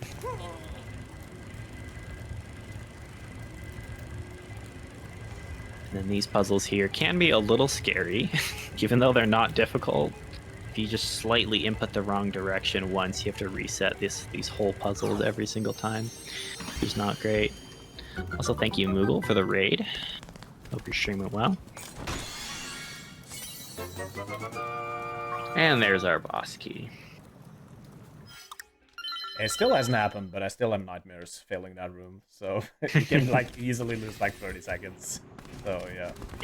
Yeah, I used to fail that when I played on Joy-Cons, but I play this with a Switch GameCube controller now, and the notches are just lovely. Oh, of course, I can't imagine playing this game without notches now, because you can only move in the 8 directions anyways, and having those notches to make sure you absolutely make sure everything is perfect every time is very nice. But yeah, another RNG boss coming up here, unfortunately. This boss on Eagle, so much RNG, man. Just have to. That's RNG, nice. Yeah, basically with this fight, you just want to hit him a bunch with the magic rod. There's not really anything else to it. Problem is, if you miss any hits, there's only so many magic spheres you can have out at any given time. So if you miss a couple shots, it takes a while before you can shoot him again. But if you hit him, your shots immediately disappear, so then you can keep shooting. So if you can get him right in front of you, you could just rapid fire a whole bunch of them. But if you miss like 1 or 2, it's just a downward spiral. I must have miscounted. I thought that was the last hit, but it wasn't. Oh, dang it. Apparently. And I'm almost dead. Oh, dear. This is very scary. I'm just gonna stay here. Yeah. Luckily, his attacks in second phase, he kind of usually just shoots in the same spot, so to the right there, usually he won't hit you. But, yeah. That was a very bad fight. But okay. It happens. And we're gonna get the safety heart container here. Exactly, yes. I don't know if you get that one normally, but... No, I don't. But, for half a heart left going up into... This is effectively the boss rush of the game. Because we got 3 more bosses in a row after that. We definitely don't want to be doing that with half a heart. If I want to go for the optimal strat, it's not even possible. I need at least 1.5 hearts for the final boss. So yeah. that was just I needed something. Yeah, so we're just gonna get the heart. Exactly. Especially since that one is literally right there, because the eagle heart container is a little bit out of the way, and then the anglerfish heart container is super out of the way. Like it's at the bottom of the water. You gotta swim down, and that one's literally right there on the path. So it takes a couple seconds to grab. It's fine. You've played the game too much once you start calculating which heart containers are faster to grab between each other. True. Like I've done that with Wind Waker too. I'm like, okay, this one, if you just do a jump slash immediately, you get it. But then this one, you have to roll out of the way slightly, and it's like, yeah. Comes down to saving 0.1 second, you know, in a lot of small places. Yeah, that's the fun of it too, in my opinion. It's like when you get to that level. Yeah, exactly. Well, and that's the kind of stuff that, like, once you get to a certain level, you got to start adding all these little things. You know, it's not going to be that, you know, you can do the 2-minute trick in your run, but, you know, all these other things, if you're not doing them, just add up super, super fast. So, you know, 5-second time save here, 5-second time save there, times that by about 50 throughout the run, and then, you know, that's how you get world record, right? Yeah. So yeah, a bit of RNG on this boss as well, unfortunately. But hopefully we can get him locked near the bottom here. And we're gonna want to use some arrows here, but not too many. Luckily he flew low. If he flies low, you can hit him with your sword, which is nice. Otherwise, you have to shoot your bow. And we saved a good amount of arrows there. It looks like I think you have 14 left. Yeah. Which is more than you need for the final boss, which is really, really nice. But I'm glad you guys could see that, because a 3 cycle is generally pretty rare, but it was also a perfect 3 cycle, because for the final cycle, I was able to slash him and not waste arrows. So that was like perfect, basically. Yeah. So it never happens. Yeah, well, he can do this really annoying attack where it's with his feathers, where he just like stays away and starts shooting them. He can also start back a little bit before he lunges, but yeah, just flying like that is really nice because you can just hit him fast. So that was a very nice RNG. But yeah, we're getting close to the end of the run here, just like that. It's very convenient routing wise. You can kind of just jump down this hole as soon as you beat Dungeon 7 and go straight to Dungeon 4, which I guess is one other nice thing about doing the dungeons in this order and finishing D7 out afterwards, is it puts you exactly where you need to be here. But in order to get to the boss of Dungeon 4, normally you'd still have like a whole half dungeon to do. Another key to grab, but we're going to be doing a little bit of a skip because we have the warp here. We're going to warp back to where we fought the mini boss, and then we're going to do another little skip as soon as we get the boss key here. And one nice little thing, not really worth doing the manip just for this, but doing the RNG manip we did at the start of the run for the egg puzzle always makes it so that the tile puzzle in this room is also the same. They kind of line up with each other, depending on what seed you get. So it's nice that we can always know what that room's going to be as well, just for nice movement there. So right after we get this boss key, we're just going to go straight up, and instead of going all the way around, if you blow up these pots with a bomb arrow and then do a little bit of a precise jump, you can get over to the boss key door right here. And okay, it failed it once. It's a little weird to understand. You can't just go straight diagonal. You have to like jump diagonal and then hold up for, you know, a frame or two, and then hold left a little bit. It's really hard to explain, but once you get a feel for it, it makes more sense. Yeah, it's very tricky jump. I've been playing this game for 2.5 years, and it's still tricky. It never gets better. It's like, just like I said, you have to change angle like 3 times to get that jump. So apparently anglerfish in German is piranha killer. This boss on the original is infamously like talked about to be the hardest, or sorry, not the hard, the absolute easiest boss in Zelda history, because in the original you just go up to it and you spam slashing your sword, and as long as you don't sit there and do absolutely nothing, it dies before it can do anything at all. They tried to make it a little harder here, but it's still not too bad. He kind of just swims back and forth, do some spin attacks. You know, he'll start dropping rocks and fish eventually, but he's definitely not too bad compared to other bosses in this game. Just like you said, if you kill him fast enough, The thing is that he actually starts by charging, but then you can just hold down and slash him, and he will like turn and take his time against the wall. So it's like really convenient setup to just make that fight a lot easier. And then if you kill him fast enough, that rock thing, that phase will just never happen. So that's convenient. But yeah, so now that we finished Dungeon 4, we want to be very careful, because if you go too low on the map, or I think if you take too long, I'm not entirely sure, you can trigger the ghost spawn, which would normally happen if we didn't do the dungeon out of order. And he would take you on a tour of his house and give you a bottle and all that kind of stuff. So we just want to head straight to the egg here. I know sometimes people starting to learn this run might get to this point and then they want to get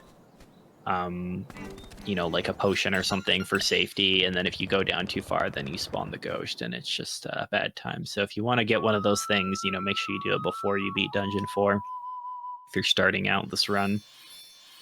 But yeah, heading straight here, we can avoid that completely. And we'll play a little song. I think this game has amazing music, especially the credits. Has really, really good music. Like most Zelda credits has, but this is not a definitely. Alright, coming up to the final boss. There is one guy here that you will recognize, and many of you will recognize. It's called Aghanim. And it's basically the same guy as from A Link to the Past. But in this game, instead of getting anything between 0 and 15 blue balls, you can get anything between 1 and 9. 9 is very rare, though. And the most common one is actually 1. So... yeah. That's the one big RG at the very end of the run, which is very scary. But, yeah, so this boss essentially has a lot of different forms. Some of them are bosses we fought in this game, some of them are kind of new, and some of them are bosses from other games. Two of them are, you know, Link to the Past fans will definitely recognize. But before we do that, we have to take a little stroll through this maze. So like we said at the very, very start of the run, we did a little manipulation before we started the run, which determined what our egg path would be beforehand. So that we don't need to do the whole trading sequence and magnifying glass thing, which saves like a solid 10-15 minutes or something like that. It's pretty crazy. And it also, I mean, if you had to do that, then early Canallet would be pretty useless as well, because you'd have to do the monkey thing anyway, so it's really nice that we can do that. But yeah, now we're at the boss here. Most of these phases aren't too bad. The Ganon one can be a little bit sketchy if you mess it up, because he can do a ton of damage. And then the final one, if you want to go for the fastest strats, you don't want to waste too many arrows. You can, in the final phase, use the magic rod to hurt him. It does half as much damage if you run out of arrows, which is a new thing in this game. You couldn't do that in the original, which is very nice. Although in any percent runs, you would just skip the magic rod entirely, so you wouldn't need to do that.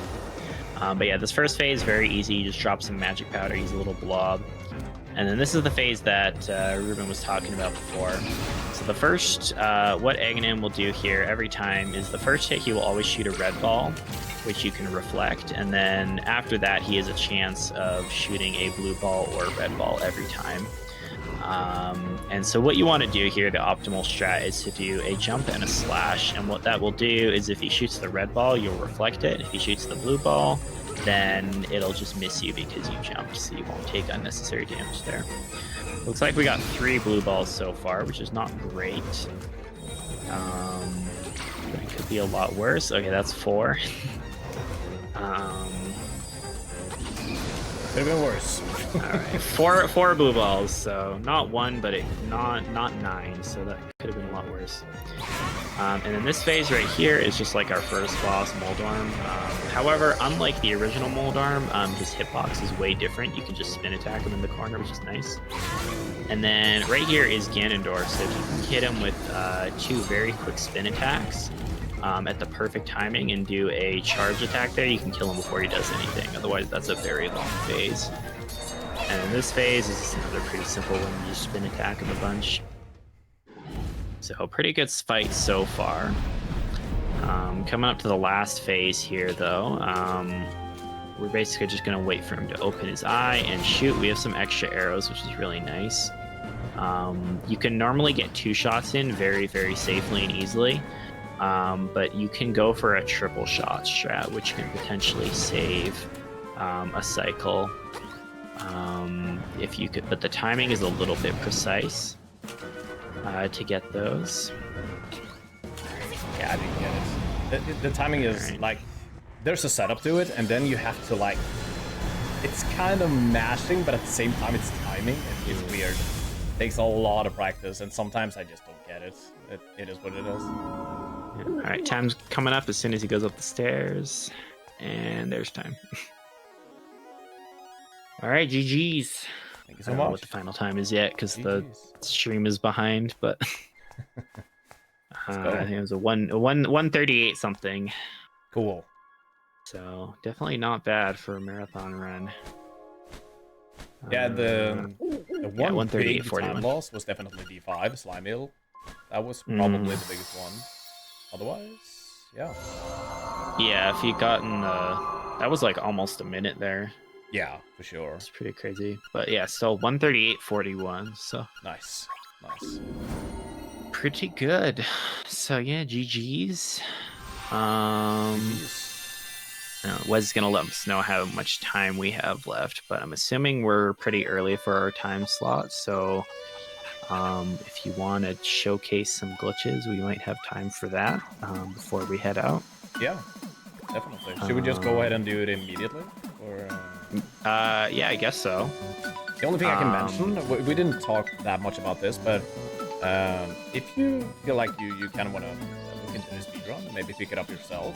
A really good thing about this speedrun is that you basically just download the digital version from the eShop, and that's it. You don't have to worry about any patches. You know, with Exo Wisdom and with Tears of the Kingdom, Nintendo and Grasso has actually been patching glitches in the game. But that's not a thing in this game. There was a small patch, but it didn't really patch anything related to speedrunning. So, and with that mentioned, please feel free to join the Discord. There's a Link's Awakening speedrun Discord where you can ask questions, post clips, and yeah, all the tutorials are there. So feel free to join that if you like. It's a good run. All right, so we should just jump right into some showcase then. Yeah, sure. I'm sure Wes will tell us once they're ready for the next person. But I'm assuming, given that we started early and you were done 20 minutes under estimate, that we'll have a bit of time to showcase some stuff. So yeah. Let's go then. So I think it was here. We talked about D8, or you talked about D8 earlier, that we're using the Hinox to skip the whole dungeon. Let's try to show that off. It's not very easy to do. It's actually a frame perfect trick in 60 FPS, but I'm gonna do my best. So basically, if we compare, you saw the run. We basically go through a lot of the dungeon. This is what you do in 80%. So yeah, he's gonna not be doing most of the dungeon. Essentially, he's gonna be setting up the Hinox, setting himself up by dashing to the side here, and then the Hinox is gonna grab him and he's gonna try and set off the bomb just as the Hinox attacks him there, and he's gonna yeet him across the entire dungeon. Look at that. So that actually takes you to the final room of this dungeon. And what's very convenient is that it actually takes you to the back side of the room instead of the front.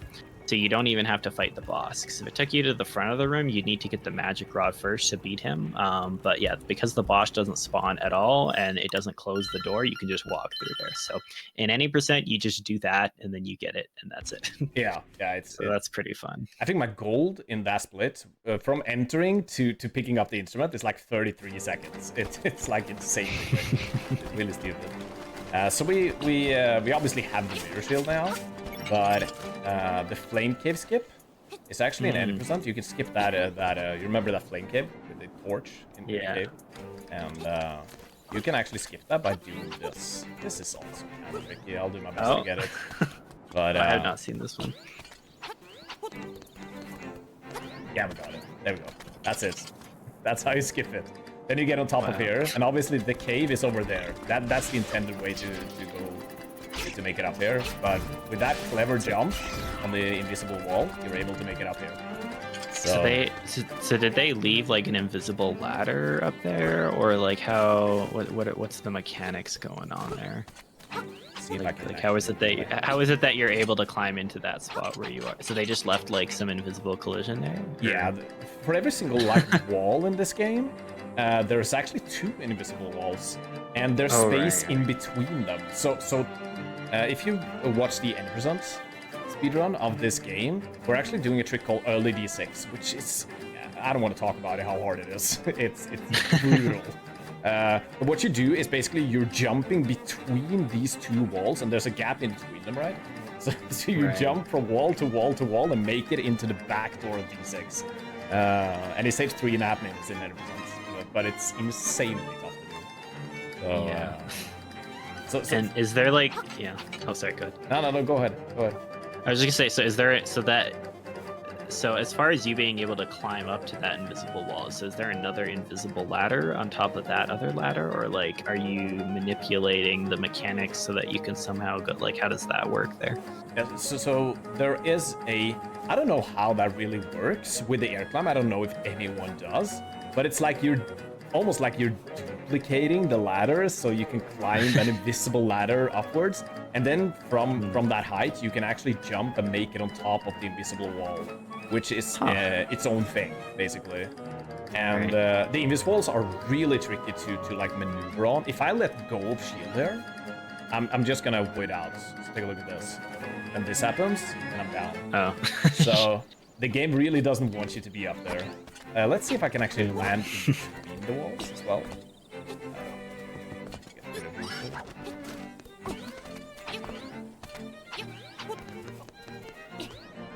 No, I didn't get it. What?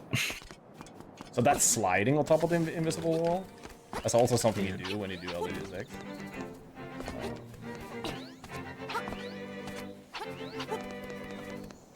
Yeah, there we go. I'm in between, basically, now. Oh, nice. We can go all the way over here, and we can actually take a bath. Oh. Is that actual... Do they have actual water back there, or you just... Yeah, I don't know if you can hear it, but no, you didn't have audio. I don't have the audio. Yeah, sorry. So you can hear them they swimming. actually programmed water in the background. Yeah, that's cool. Yeah, they did. And now we got a zoomed-in view of the Link's Awakening Switch. So nice details. Say, it feels like you're playing Echoes of Wisdom now, because you're just walking on the walls and stuff like that. Yeah, exactly. Yeah. And also, cool. The Mystery Woods is usually have this fog to it, dark fog, but now it's lit up. So, because we didn't hit the trigger. So, yeah. Right. It's kind of nice. I'm guessing you can't get up from this water once you're stuck down here. Well, we can do this, but that's about it. Yeah, that's about it. Yeah. Yeah. It'd be cool if there was some way to get up, and if you could like go under the world and like clip back up to some places. Yeah, I actually tried to swim all the way down to the beach, but it doesn't work. You can't get on the beach again, unfortunately. That would have been so much fun. Big sad. And you know, Canalet, we talked a lot about like early Canalet. In any percent, we actually skip Canalet altogether. There are many ways of doing it. I'm just gonna show it off with the air climb. Air climbs are insanely broken in this game. So much. Yeah. Yeah, most games just have that one glitch that it's like, this is the most broken thing in the game, and you can use this in a bunch of places. So right here, it's like, it looks like Echoes of Wisdom, where he's just walking on the trees and stuff, and there you go, there's your key. And there's a key, and like, yeah, it's so quick, so fast, it saves a whole lot of time. There's also... You can do an air climb on this ladder and get to some cool spots. There we go. Jump up here. And you can actually see the fog now. It's kind of cut off weirdly there. Yeah. I think there is a way. I think I've been on top of these houses once, but I can't remember how I did it. But yeah, you were never supposed to be on top of here, obviously. So yeah, that is some glitches. Nice. Let us boot up another. Sorry, what did you say?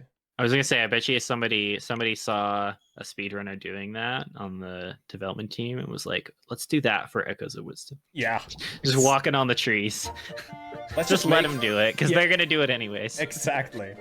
Let's just make that mechanic from now on. Yeah.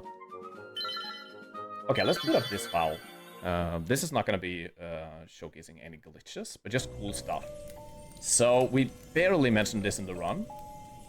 If you look at the map inside of dungeons, you can actually see here that it illustrates something or resembles something. This looks like a worm or a moldorm. You know the enemy? You got the tail here, and you got the two eyes, which is looking like the boss, basically, and the mini moldorms that are throughout the dungeon. Same thing goes for the second dungeon. It's called Bottle Grotto, right? And it looks, if you look at the map, it kind of looks like a bottle. So that's kind of a really, really cool thing that the developers did. And same thing for Key Cavern, it looks like a key, and so on and so forth with every single dungeon. So, I think that's really cool that they actually designed the dungeons like that. Now, you've seen this character before. Hello, Marin. Oh, hello. Oh, I forgot. I should change to English so we can actually understand what she says. I'm gonna have to reboot my Switch. Just give me a sec. We're gonna there's a lot of funny things that the developers put in the game with Marin. We're just gonna take a fast look. Yeah, in the speedrun, you just run straight to the walrus. But if you hang out with her and go to different places, they put a lot of effort into programming some stuff. I remember I did it in the original, but I don't know if they changed anything in this version as far as what you can do. I don't know. I don't think I've seen it in the original, actually. So I know you could do something in the trendy game in the original, but they might have added more stuff in this one. She would like play it for you, and then she would, yeah. Oh, maybe I won't spoil it if it's in this one as well. I don't remember. Thief, you're back. Are you hurt? So basically, if we enter a dungeon, she will stay outside, basically. But the thing I can't get my head around is that she actually has feather. Look at that. Yeah. Oh, we saw that. Yeah, we saw that in the run too. You did the dash jump across the holes, and then she followed you, right? Exactly. Yeah. So she has both feather and Pegasus boots. Actually, we cannot outrun her. We're gonna try later, but it's impossible. Let's just drop down the well and see what happens.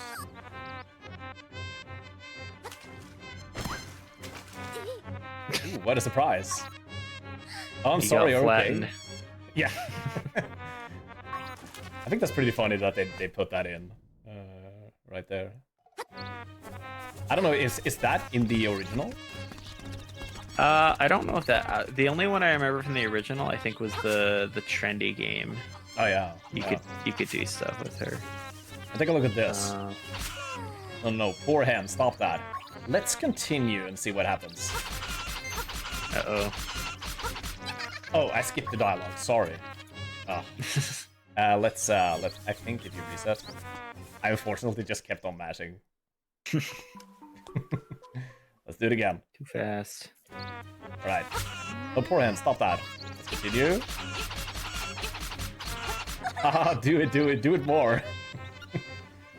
It's nothing, I didn't mean it. It's pretty funny. And then, obviously, if we keep on doing it for a long time, you all know what's happening. It actually takes a while, though. I think they made it way more lenient in this game compared to like the original or a lot of other Zelda games. Because in some games you hit it like 2 or 3 times and they're already coming after you. Oh really? Wow. Yeah. Yeah. I remember when I did when I got Ice G in Ocarina of Time, you could trigger that instantly almost. And there's Tarin. Well, oh, sorry. Yeah. I was gonna say there's some tricks you can do in OOT using, because there's a whole cutscene that triggers when you set them off, so you can use that to help you get into the well early on before becoming adult. And so that's how I figured out that wow, this only takes like a few hits. Yeah. To set this off. By the way, here's Tarin. I didn't know this actually. That Tarin is in here eating 2 bananas at once. has been down at the beach and been getting some bananas. Because the crocodile, if we did the trade quest, we obviously skipped that completely. But the crocodile has a lot of bananas down at the beach. So, and I was hungry as something fierce, so I went and got bananas at the beach. Steve, if you want some, you should go and get some. He doesn't share though, even though he has to. So. Oof. All right. Let's go into this place. You mentioned Groville. Let's see if it is the same. Oh, Thief, can I try this? What do you say? Let's, for fun, tell her no way. Let's just see what happens. Can you imagine what's gonna happen? Come on, I want to do it. Not Can gonna I? be It looks happy. fun. Look at my options now. Yes, okay. This is just like real life. Exactly. We have no choice. She will not take no for an answer. And here we go. There we go. She broke the game.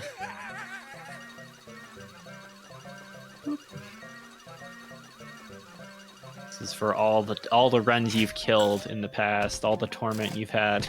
Oh yeah. Making me get this Yoshi doll. Exactly, yeah. This is payback.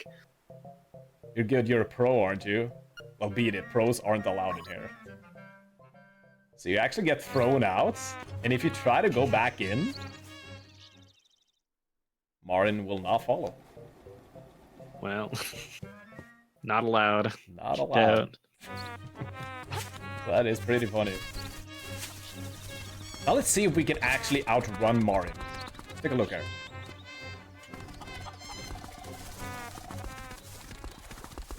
Guess the answer is no. No, Really fast. too fast. You. There's a cute little cutscene. It's my first walk with you, Thief. I think I've seen this before. This cliff will be our secret place.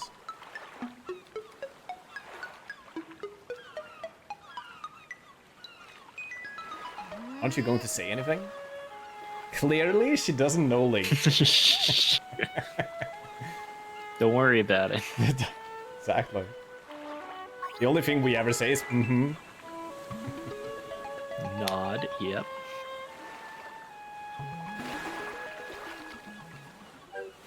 Yeah, so that's what I had planned to showcase, basically, what I did there. Unless there is something you wanna, that you think of, probably. Let me just check with Wes. Wes, are you in chat? What's our status here? Oh wait, I got a chat. I didn't see the chat. Whoops. Oh, he was asking how long. Okay, we're done. Okay, good. I was not paying. What? Oh, I was not paying attention to the chat. oh, it's okay. Wes texted me like 17 minutes ago. all right. Shoutouts to Groville for the commentating. That was amazing, Groville. Thank you so much for the. Shoutouts to you for playing, for getting world record. Ruben actually got record fairly recently. He was grinding this and has most of the records on the board. So definitely go check him out. Thank you so much. Thanks everyone for watching. Shoutouts to chat. So, and shoutouts to Zelda Dungeon for giving me this opportunity. Now Sure. should we introduce the next run? Yeah. So yeah, if you want to do it, or if I want to do it. Maybe do it. Looks like it's gonna be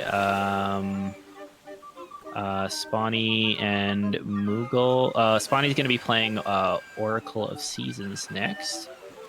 After we have a short break. So no, we didn't get world record here. This is just the world record holder, not today. that would have been crazy. Yeah. And Moogle and Livy's gonna be commentating over that. So look forward to that next. It's gonna be hype. Massive good luck to you. Let's go.